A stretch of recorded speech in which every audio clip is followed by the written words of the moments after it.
Apparently, we've got a run on running backs happening on here in the 2023 NFL Draft. As the Detroit Lions, one of the best rushing teams in the NFL, they go get their second guy. They got another guy in the rotation of running backs with Jahmyr Gibbs, the running back out of Alabama. Look, I'm a big fan of Jahmyr Gibbs, and here to react to that move, former Detroit Lion, one of the hosts on Believe in Lions, Glover Quinn. Glover, I'm in love with this pick. I love this pick. They can't get enough good running backs. You lost out on Jamal Williams, who's now a New Orleans Saint, but Jahmyr Gibbs, this dude is a home run threat every time he touches the football. So what are your thoughts on this move of them taking Jahmyr Gibbs in the spot? I actually love it. When you think about what they have offensively, when you look at, you said they lost Jamal Williams, but they replaced him with the running back from Chicago in free agency. So they got their short yardage back. They still got DeAndre Swift? DeAndre Swift, right? He's a home run hitter out of the backfield, can catch the ball. And then you add a Jahmyr Gibbs. He's a guy that looks like he can play slot receiver for you. He can be in the running back, gives you multiple looks, a speed guy, change of pace guy. I mean, I like what they did. And then you can also put DeAndre Swift as a slot guy, mismatched with a linebacker. Like Yeah. they could do a lot of different things with Jahmyr Gibbs. I think that opens up their offense a lot. They were already good. They felt good about the offensive line already. I think they felt good about defense. They didn't have anybody. Once the corner went away at number 5, I don't think they had anybody that high up on the defensive board that they wanted to take. That's why they traded down.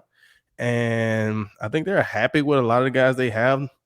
No real big superstars, but they got guys that know how to play football. They can do enough. But offensively, they're going to put up some points. Joe, bluntly and plainly, really easy for me for Jahmyr Gibbs. I really prayed to sweet Jesus he fell to 29 to my Saints. He didn't. But a guy that was a part of that still Saints organization, a guy that drafted multiple people there. Look, this is the Alvin Kamara pick to me of this draft. We saw what he can do in catching the ball out of the backfield. I think there was multiple games in the SEC this past year. He had close to either 10 catches or at least 12 targets.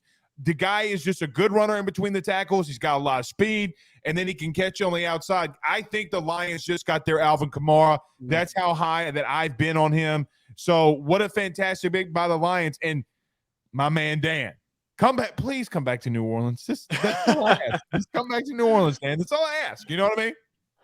Well, Glover, one thing you said to me before we hopped on here is that, like, this is kind of a sign that the Lions are really happy with the rest of their roster, and they don't really feel that need to reach for a need. It's let's go grab the best football player. Let's add to something that works. Is that what you see here with this pick? And what does this mean for this Lions roster that, frankly, could be winning the NFC North? I think that's exactly what it means. I mean, when you look at their roster, the guys that they added in free agency, they added some corners. They added, they brought Marvin Jones back to add to the wide receiver group. The O-line has been good. The D-line, they could always use more D-line. I mean, they could use some help at linebacker. But I don't think there was anybody there at 12 that they felt like they needed to take from a D-line standpoint or a linebacker standpoint. You can always find a good linebacker late in the draft, a guy that's hungry. You can find a D lineman that can come in and play, guys that are hungry and want to play, if you don't have that guy that's just a real game changer. So I think, if the corner would have fell to them, I think they would have stayed in that pick. But they signed 2 guys in free agency at the cornerback position. I don't know if any one of those guys are who they're looking at as a long-term guy, but they can get them through the year and they can regroup next year. And who knows, they may find a great pick in the 3rd or 4th round that can play corner for them and give them some depth there too. So I think they're happy with who they have. I think they like the continuity that they have offensively and defensively. And I think they just went with the best available pick for them, and that was the guy. Well, we'll see what they do with that second first rounder, Glover. Really appreciate taking the time to join us. Make sure you go and check out Believe in Lions wherever you find your podcasts and on YouTube. Again, Glover, we're going to catch up with you again soon, but we'll see what the Lions do for the rest of this draft. Really appreciate you taking the time. All right, man. See you guys in a bit.